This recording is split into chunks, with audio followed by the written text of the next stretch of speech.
They thought the silence would protect them. They thought that staging a spectacle, parading a so-called expert in front of cameras, would distract from the rot underneath. But silence has a way of cracking when truth refuses to stay buried. And in that CNN studio, when Linda McMahon walked in with a doctor meant to paint Jasmine Crockett as unhinged, as unstable, as emotional rather than factual, something shifted. The air went cold, the audience leaned forward, and I was locked on the moment when one woman's voice would either be diminished or detonated. Crockett did not flinch. She did not swallow the insult quietly.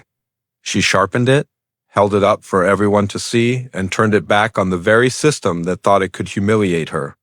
And in those seconds, CNN's polished floor became a battlefield, the psych doctor became a prop-stripped bear, and Linda McMahon realized the strategy had collapsed before it even began. But this is not about a single televised clash. This is about a pattern. Because every time power feels threatened by a black woman who refuses to bow, the script is the same. Pathologize her. Question her temperament. Use coded words angry, emotional, unstable. History is littered with these attempts to box truth-tellers into stereotypes so their words lose weight. But Crockett knew that playbook, and she had receipts of her own. She spoke not just for herself, but for generations who were told that passion disqualified them from being taken seriously, that precision was dismissed as hysteria, that the truth in their mouth was always too loud, too sharp, too inconvenient. So, when Linda McMahon sat back smugly, believing that this psych doctor would rattle Crockett, the audience did not witness a collapse. They witnessed a cross-examination. Crockett turned every question back to the source. Who funded this doctor? Why was he brought here into a conversation about law, policy, and accountability? Why? When the evidence was piling up against corporate manipulation and political hypocrisy, was the priority to question the state of her mind rather than the state of their corruption?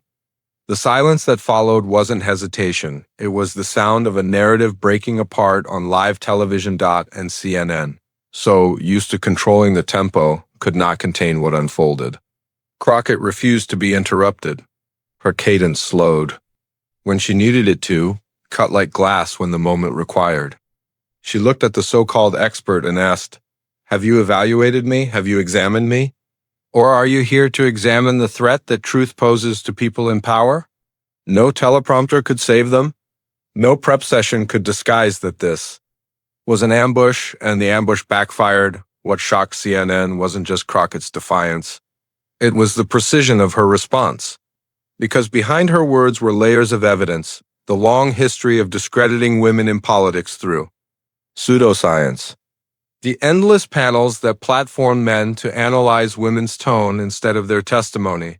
The systemic gaslighting of voices who refused to play polite while corruption thrived. She pulled those threads on live television, weaving them into a tapestry too undeniable to ignore. And for once, the audience watching at home did not see a politician scrambling. They saw a woman dismantling an old weapon of suppression. Linda McMahon thought she brought a shield. What she brought was a mirror. And Crockett held it steady, forcing the nation to see who was really unhinged, the billion-dollar networks that staged distractions, the political operatives who leaned on character assassination instead of accountability, the culture that punished women for the same fire it applauded in men. CNN wanted drama, but they got revelation. And here's the question that lingers. Why was Linda McMahon, a businesswoman tied deeply to power, stepping into this arena at all? Why, when the stakes were already high, did she think the public would buy into this stunt? That is where the deeper story begins, one that ties corporate interests, media strategies, and political desperation into a single moment.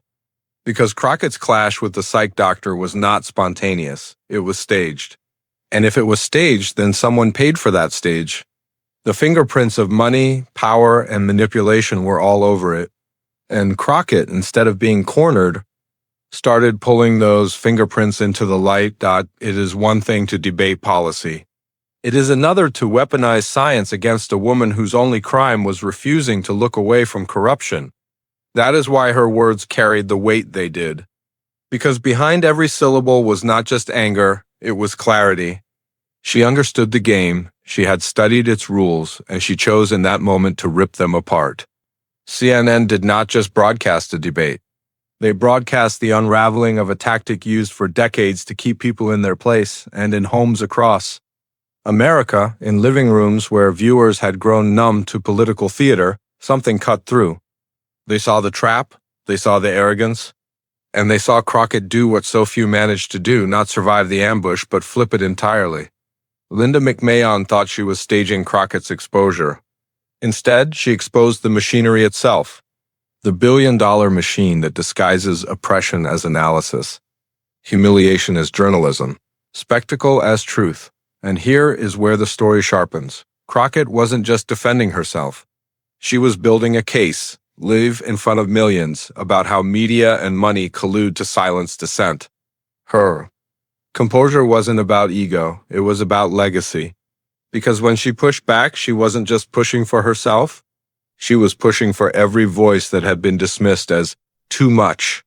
She was telling the country in real time that the old tactics would not work anymore. That is why CNN didn't just cover a clash, they covered a collapse. The collapse of a strategy that depended on silence. And silence was exactly what Crockett refused to give them. The collapse was visible, even to those who wanted to pretend it wasn't. CNN's panelists shifted in their seats. Their smiles froze, and Linda McMahon's confidence drained with every question Crockett lobbed back. But the power of the moment wasn't just in the clash itself. It was in the history echoing beneath it. Because Crockett wasn't just answering Linda McMahon or the psych doctor sitting there as a weaponized credential. She was answering every courtroom where black women were silenced, every debate where their voices were ridiculed, every newsroom where their expertise was questioned while men with less knowledge were treated as sages. The confrontation became larger than the studio. It became a referendum on how America handles women who refuse to be quiet. The strategy was familiar. Discredit the messenger so the message loses weight. It's an old tactic in politics. When evidence is undeniable, go after the credibility of the person delivering it. And what better way to erode credibility than to whisper doubts about mental stability? In an age where optics are currency, nothing is more damaging than the suggestion that someone is irrational. That was the trap Linda McMahon thought she was setting. But Crockett knew the history of those traps, and she knew how to dismantle them in plain sight. She leaned into the attack, not away from it. She told the psych doctor directly, "Your presence here isn't about me, it's about them. It's about making sure that when truth becomes too sharp, it can be dismissed as delusion. But I'm not delusional, I am deliberate.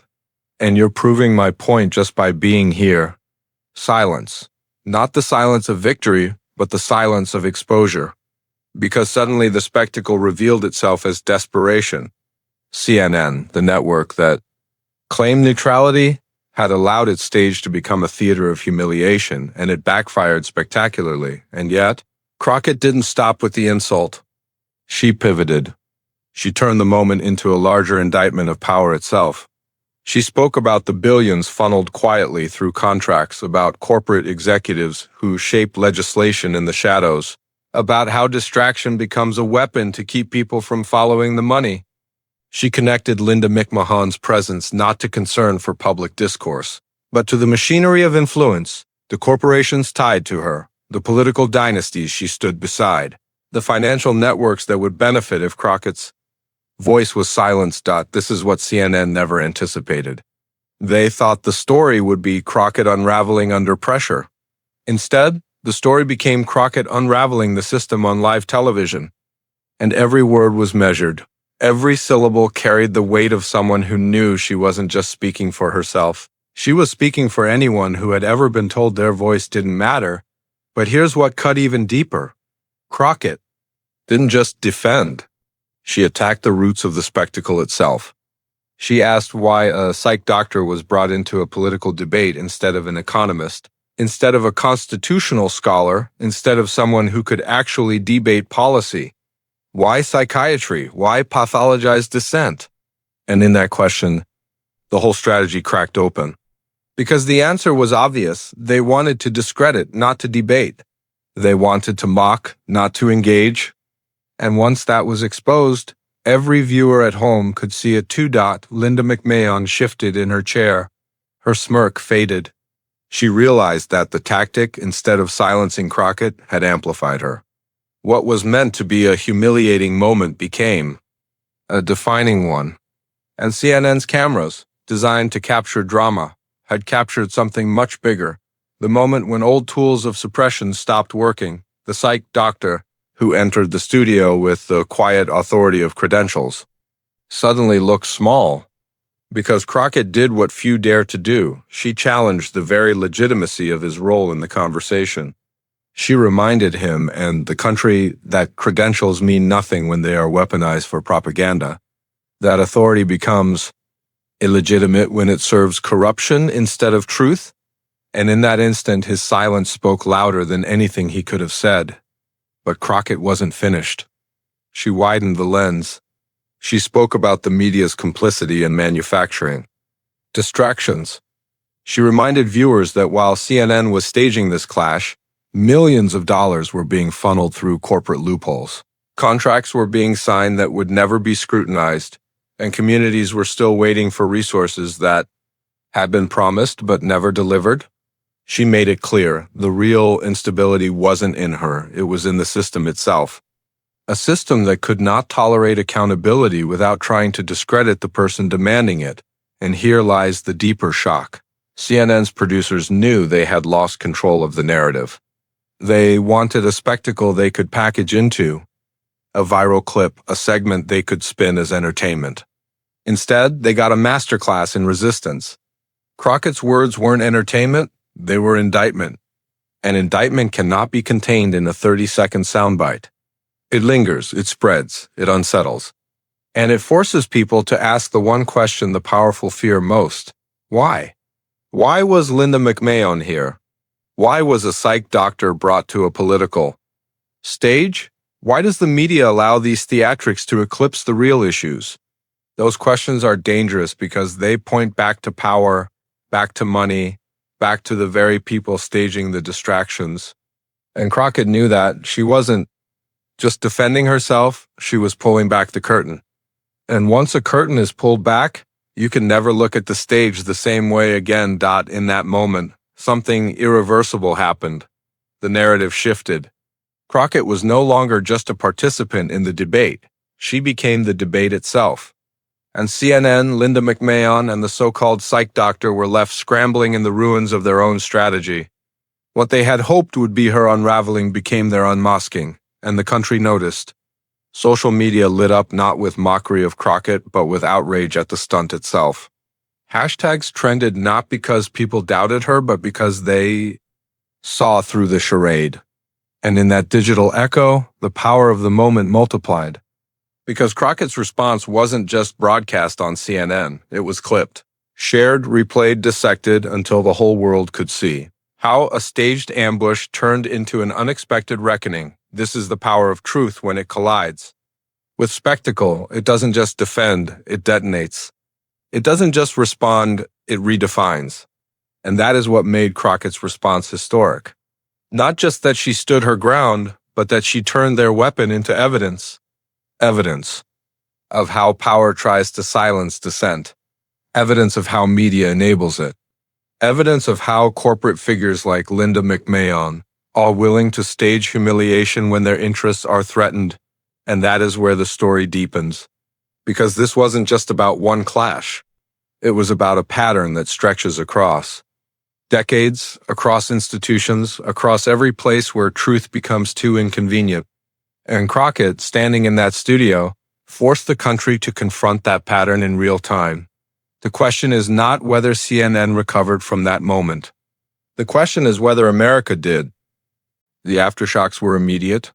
Even before CNN cut to commercial, you could feel it, the shift in the air, the recognition that something unplanned had happened. Control had slipped, and once it slipped, there was no getting it back. Linda McMahon tried to mask it with a smile, a practiced smirk that said nothing fazed her. But the camera doesn't lie. The small flicker in her eyes, the way her hands tightened around the armrest, the slight tremor in her voice when she tried to pivot. It was all there. Captured, archived, replayed in slow motion across countless feeds before the hour was over, but Crockett didn't stop at exposing the farce. She began doing what those in power feared most, connecting dots. She laid out a trail, piece by piece, of how media manipulation and corporate money intertwine. She reminded the audience that Linda McMahon wasn't just a political donor or a business figure, but someone who had run the Small Business Administration under Trump, overseeing decisions that affected billions in federal contracts. She reminded viewers how media narratives are shaped not just by truth but by access, by who has the money to demand a seat at the table, and who gets silenced when their questions cut too close. She asked why, in a country where ordinary families still struggle with medical debt, a billion-dollar wrestling empire could receive political protection. She asked why the same government that claimed to value free speech allowed corporate figures to bankroll attempts to muzzle dissent. And she asked why, in a debate about governance, America was instead watching a psychological evaluation staged for entertainment. Each question wasn't just rhetorical, it was a blade slicing through the fog. CNN's anchors tried to interject, to steer the conversation back to safe territory. But every interruption only made the desperation clearer, because Crockett refused to yield. She had been invited as a target, but she transformed into the interrogator. And her interrogation wasn't about Linda McMahon's motives alone, it was about the entire architecture of power that allowed such a stunt to happen. The psych doctor, still seated awkwardly at the edge of the stage, finally attempted to respond. His voice quivered as he tried to frame Crockett's passion as evidence of instability. But Crockett didn't flinch. She looked directly at him and said, "Do you know what instability looks like? It looks like a system where truth is pathologized. It looks like a government where contracts are hidden, where corporations write laws, where people are told to doubt themselves before they ever doubt the corruption in front of them. That is instability, and I am not here to be diagnosed. I am here to diagnose the system you are defending." The room fell silent again. Not the silence of agreement, not the silence of dissent, but the silence of revelation. Because everyone watching knew in that instant that the debate had shifted into something larger. Crockett wasn't defending her mental state. She was defining the nation's moral state. And she was doing it live, in front of millions. And here's where the story fractures into something deeper. For decades, politicians have relied on the assumption that media would play along, that networks would control the frame, edit the footage, shape the story into whatever narrative fit the sponsors and the alliances behind them. But Crockett cracked that frame. She forced CNN to broadcast the very thing it wanted to bury, the machinery of suppression itself.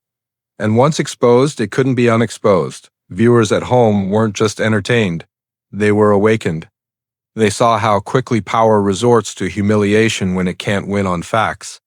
They saw how willing media is to trade integrity for spectacle.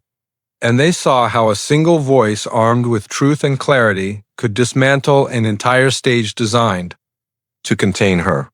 That's why social media exploded. Not because Crockett was trending, but because people recognized the trap, and they recognized how she had walked through it without falling. Linda McMahon, realizing the damage, tried to redirect the conversation. She spoke about leadership, about responsibility, about how public figures must be held accountable for their tone. But the words rang hollow. Because accountability, as Crockett reminded her, isn't about tone, it's about truth. And truth is not measured by how comfortable it makes the powerful feel. Truth is measured by its alignment with reality. And the reality was this. Crockett had receipts, and her opponents had theatrics. The clash revealed more than political tension. It revealed the fragility of narratives built on control. CNN thought it could script the moment. Linda McMahon thought she could stage a takedown. The psych doctor thought his credentials would intimidate. But Crockett flipped the script, refused the role, and dismantled the intimidation. And in doing so, she did more than defend herself. She set a precedent. Because here's the part that history will remember. Not just the spectacle, but the reversal. For the first time in years, a major political figure stood on live television, stripped of the safety of scripted attacks, and was forced to confront accountability she couldn't escape. Linda McMahon wasn't just embarrassed, she was exposed, and that exposure rippled outward, raising questions about how often this strategy has been deployed in the past without pushback. Crockett asked, "How many voices have been silenced by being painted unstable? How many women, especially women of color, have been pathologized when their truth became inconvenient? How many movements have been undermined by suggesting their leaders were too emotional, too irrational, too unfit to be taken seriously?" These weren't questions for Linda McMahon alone. They were questions for America. And America had no easy answer. The broadcast, meant to weaken Crockett, had instead created a national reckoning. Viewers weren't talking about whether Crockett lost her composure. They were talking about whether the media had lost its credibility. They weren't questioning her stability. They were questioning the stability of a system that still uses character assassination as a substitute for accountability. And that shift, that transfer of scrutiny, is what terrified the establishment most, because once people start asking why, they don't stop. Why are corporate figures shaping debates more than voters? Why are experts only invited when they can reinforce the narrative? Why is dissent treated as disorder? Why is truth treated as threat? And why does media, the supposed watchdog of democracy, behave more like a stagehand for the powerful? Crockett turned a spectacle into a syllabus, a humiliation into a history lesson, a stage takedown into a live audit of corruption. And in doing so, she reminded the nation of something it had nearly forgotten. That truth is not fragile. It does not need permission. It does not need validation from the powerful. Truth only needs a voice willing to speak it, even in hostile territory. And once spoken, it echoes. The irony was undeniable. Linda McMahon had walked into the studio expecting to control the narrative, to reduce Crockett to a punchline. But in the end, it was McMahon who became the punchline, CNN who became the stagehand, and Crockett who became the story. And that story, once told, could not be untold. And so the question lingers. What happens when the tools of suppression stop working? What happens when the targets of ridicule stop playing defense and start playing offense? What happens when live television, designed for control, becomes the very stage where control unravels? CNN never expected to find out, but America did.